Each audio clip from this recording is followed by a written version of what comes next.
दार्जिलिंग और कालिंपोंग जिले में और साथ ही तराई और डुवर्स के अनेक क्षेत्र के अंदर में काफी क्षति हुई है, काफी जानमाल का नुकसान हुआ है।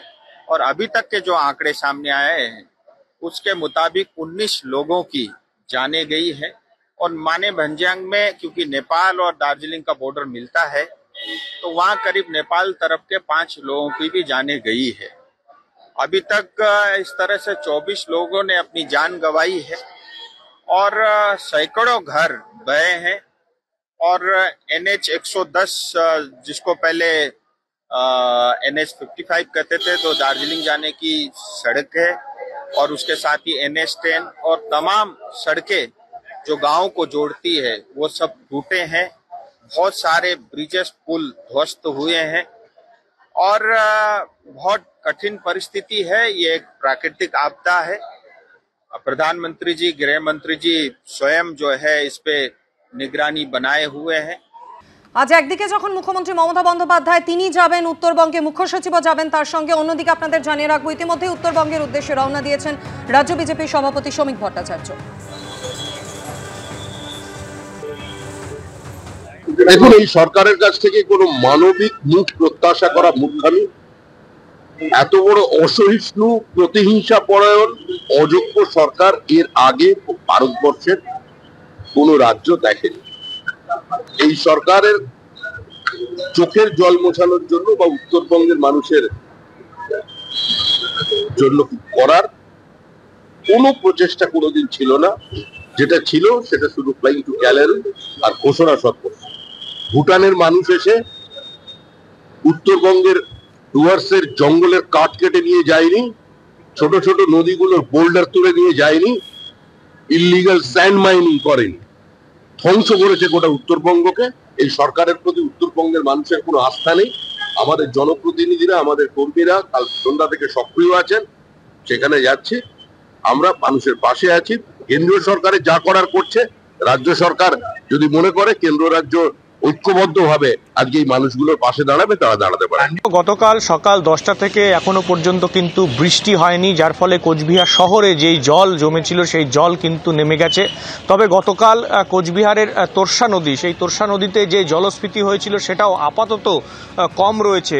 তবে দুর্যোগের আশঙ্কা যে কেটে গেছে এমনটা নয়, কারণ আবহাওয়া দপ্তর যেমনটা বললে এখনো পর্যন্ত কিন্তু ভারী থেকে অতি ভারী বৃষ্টির সম্ভাবনা রয়েছে, যার ফলে কিন্তু আশঙ্কা এখনো কাটেনি।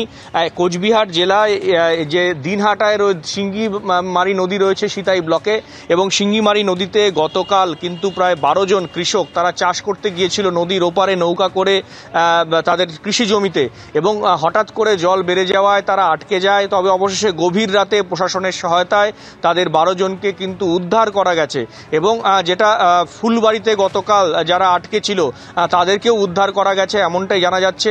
তবে কেদারহাট, যেখানে গতকাল জলঢাকা নদীর বাঁধ ভেঙেছিল, সেখানে কিন্তু অল্প করে জল নামতে শুরু করেছে। তবে যে 2 জন নিখোঁজ ছিল তাদের কিন্তু সন্ধান এখনো পাওয়া যায়নি। মনে করা হচ্ছে 2 জনের মৃত্যু হয়েছে। এছাড়াও কোচবিহার জেলায় এখনো পর্যন্ত প্রশাসন সূত্রে যে খবর দেওয়া হচ্ছে তাতে কোচবিহার 1 নম্বর 2 নম্বর ব্লক, হলদিবাড়ি ব্লক, তুফানগঞ্জ 1 নম্বর 2 নম্বর ব্লক, মেখলিগঞ্জ ব্লক, মাথাভাঙা 1 ও 2 নম্বর ব্লক এবং শীতলকুচি ব্লকে কিন্তু এর প্রভাব পড়েছে। এবং এখনো পর্যন্ত 14টি ত্রাণ শিবির, 24টি ত্রাণ শিবির খোলা হয়েছে, এবং যেখানে প্রায় 23টিতে রান্নার ব্যবস্থা করা হয়েছে। এখনো পর্যন্ত 4607 জনকে কিন্তু ত্রাণ শিবিরে রাখা হয়েছে। তো সব মিলিয়ে পরিস্থিতি কিন্তু এখনো জটিল রয়েছে। প্রশাসনিক আধিকারিকরা যেমনটা জানাচ্ছেন যে তারা ময়দানে রয়েছেন, তবে পরিস্থিতি আবার বৃষ্টি হলে কোন দিকে যায় সেই আশঙ্কা কিন্তু থেকেই গেছে। সেই হিসাবে কিন্তু প্রশাসনের তরফ থেকে ব্যবস্থা নেওয়া হয়েছে, এবং এই যে ত্রাণ কেন্দ্রগুলিতে রয়েছে সেই ত্রাণ কেন্দ্রগুলিকে মানুষের কিন্তু খাবার দাবারের ব্যবস্থা করা হচ্ছে এমনটাই কিন্তু গতকাল জানানো হয়েছে। এবং জানিয়ে রাখি, যেসব এলাকায় নদীর জল বেড়েছিল কিছুটা হলো কমলো, কিছুটা স্বস্তি থাকলেও চিন্তা তারা পুরোপুরি মুক্ত হতে পারছে না। তারা এখনো পর্যন্ত বাড়ি ফিরতে পারেনি ত্রাণ শিবিরগুলো থেকে, কারণ জল নামলেও কিন্তু পরিস্থিতি এতটাই ভয়াবহ যে পরবর্তীতে জলের পানীয় জলের সমস্যা বা অন্যান্য রোগ বিসুখ তাদের কিন্তু হতে পারে। সেই পরিস্থিতির বিবেচনা করে এখনও তারা বাড়ি ফিরে যায়নি, প্রশাসন তাদের বাড়ি ফিরতে দেয়নি। পরিস্থিতি এখন কবে স্বাভাবিক হয় সেই দিকেই তাকিয়ে রয়েছে কিন্তু প্রশাসনিক মহল এবং সাধারণ মানুষ। একেবারেই মমতা বন্দ্যোপাধ্যায় আজকে যাচ্ছেন উত্তরবঙ্গে। অন্যদিকে উত্তরবঙ্গ উন্নয়ন মন্ত্রী তিনি কিন্তু আগেই জানিয়েছেন যে সাধারণ মানুষকে উদ্ধার করার চেষ্টা কিন্তু প্রশাসন করে চলেছে। অন্যদিকে এনডিআরএফ তারাও কিন্তু একযোগেই উদ্ধার কাজ চালাচ্ছে, পুনর্বাসনের ব্যবস্থা করার চেষ্টা করছে। যত দ্রুত সম্ভব এই রেস্কিউ অপারেশন চালানো যায় প্রশাসন কিন্তু একেবারে তৎপর। জলপাইগুড়ির কি পরিস্থিতি জানাবেন আমাদের প্রতিনিধি রাজা চট্টোপাধ্যায় রয়েছেন আমাদের সঙ্গে। রাজা, দেখো, কালকে কিন্তু প্রচুর রাত অব্দি কিন্তু রেস্কিউর কাজ চলেছে। আমরা দেখেছি শুধু জলপাইগুড়ি শহর নয়, নাগরাকাটা বানাহাট এলাকায় মধ্যরাত পর্যন্ত কিন্তু এনডিআরএফ এবং সিভিল ডিফেন্সের কর্মীরা যে সমস্ত এলাকায় লোকজন আটকে ছিল তাদেরকে কিন্তু রেস্কিউ করেছে। অনেক জায়গায় রাস্তা বন্ধ হয়ে গিয়েছে, সেখানে দড়ি লাগিয়ে মানুষকে পারাপার করেছে মধ্যরাত পর্যন্ত। তারপর ভোরবেলা থেকে কিন্তু কিছুটা বৃষ্টি শুরু হয়েছে। রাতে কিন্তু কালকে বৃষ্টি হয়নি, কিন্তু সকাল থেকে বৃষ্টি শুরু হয়েছে এবং নদীর জল কিন্তু একই পরিস্থিতি রয়েছে। তিস্তা নদীতে কিন্তু লাল সতর্কতা জারি করা হয়েছে এবং তিস্তা সংলগ্ন এলাকায় যে সমস্ত বাড়িঘর ছিল সেখান থেকেও কিন্তু মানুষদের রেস্কিউ করে তারা কিন্তু রিলিফ সেন্টারে নিয়ে এসেছে।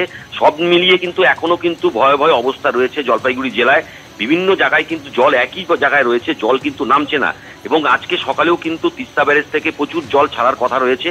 তবে যদি সেই জল ছাড়া হয় তাহলে কিন্তু আরো ভয়াবহ পরিস্থিতি তৈরি হতে পারে জলপাইগুড়ি জেলায়। বিভিন্ন নদীগুলো রয়েছে, যেমন তিস্তা, তোরসা, জলঢাকা নদীর জল কিন্তু গতকাল রাত থেকে বাড়তে শুরু করেছিল এবং শহর সংলগ্ন এলাকায় যে করলা নদী রয়েছে সেই নদীর জলও কিন্তু রাত থেকে বাড়তে শুরু করেছে।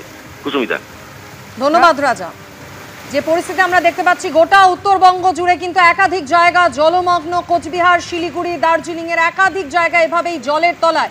নদী না রাস্তা বোঝা দেয়। আর এর মধ্যে নতুন করে আজ সকাল থেকে বৃষ্টি শুরু হয়েছে, যার ফলে আরো আতঙ্কিত হয়ে পড়েছেন সাধারণ মানুষ।